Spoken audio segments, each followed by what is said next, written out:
Hey Summit members, I hope this finds you well. Today I wanted to share with you 4 tips that I have when choosing a climbing harness. So probably your most essential piece of equipment when you're out on the wall or in the gym.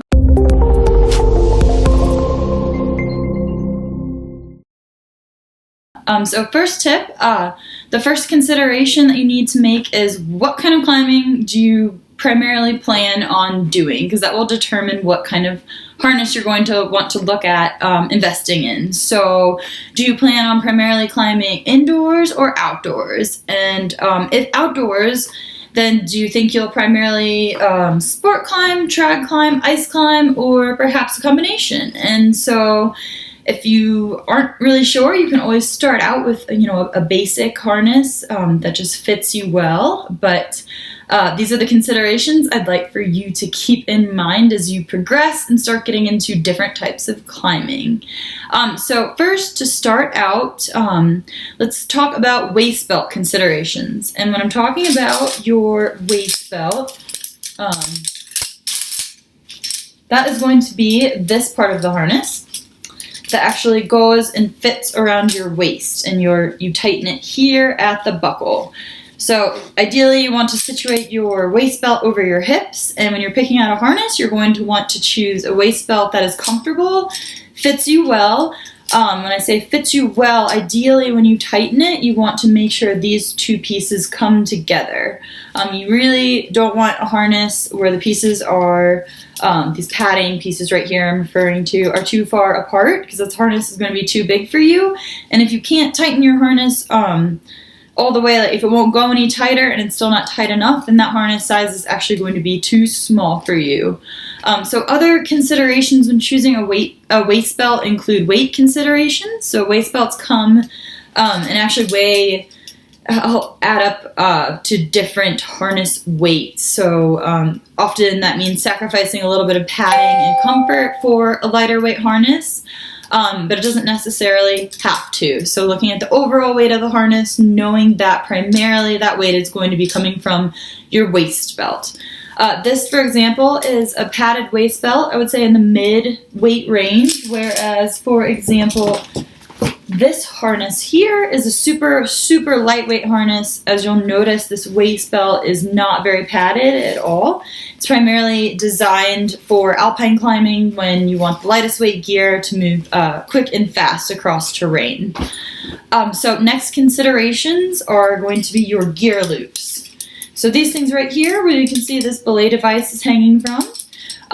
This harness in particular has 5 total gear loops, so it's ideal for climbing outdoors when you're going to be carrying a lot more equipment than you would be if you were simply climbing in the gym. So what I mean by equipment is if you're sport climbing, quick draws. So we just did a video recently on quick draws if you want to check that one out. And also trad gear, so protection that you place in the rock.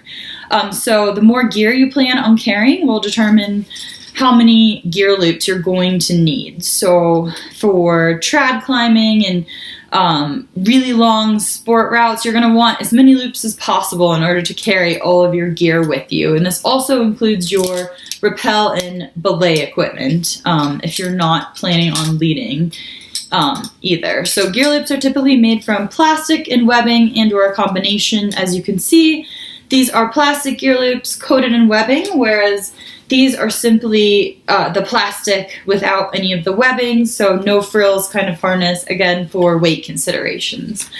Finally, consider if you should look into a gender-specific or age-specific harness. So, for example, they actually make women-specific harnesses designed to fit a woman's body a little bit better, because men and women definitely have different body shapes. So, especially if you're a woman, with wider hips, a smaller waist, or just perhaps more curvy, you might want to look at a women's specific harness, as it's going to be much more comfortable and fit you better. And why that is that these kind of harnesses usually include a shaped waist belt and an increased rise up on your hips.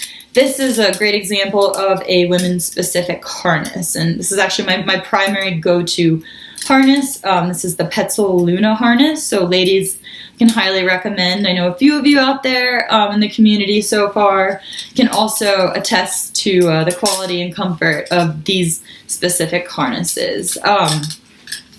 As far as children's harnesses go, so if you have a kid that you're trying to get into rock climbing, it's really important that you don't settle for like an extra small adult harness, and I'll give you a couple reasons briefly why. So kids harnesses, which I don't have here obviously because I don't have a child that I climb with, but if you could just envision, you know, a smaller body. Kids harnesses are made specifically to help support a smaller body with, you know, a higher center of gravity than an adult would have. So very young kids should always be outfitted with a full body harness, which includes shoulder straps.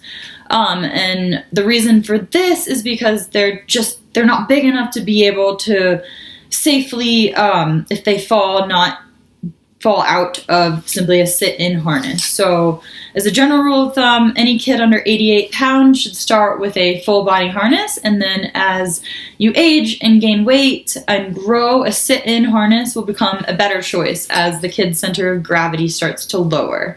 But you still want to ensure that, as opposed to going with an adult harness, that you look into a kid's specific harness so that it can be tightened properly around the waist and legs and keep the kid safe.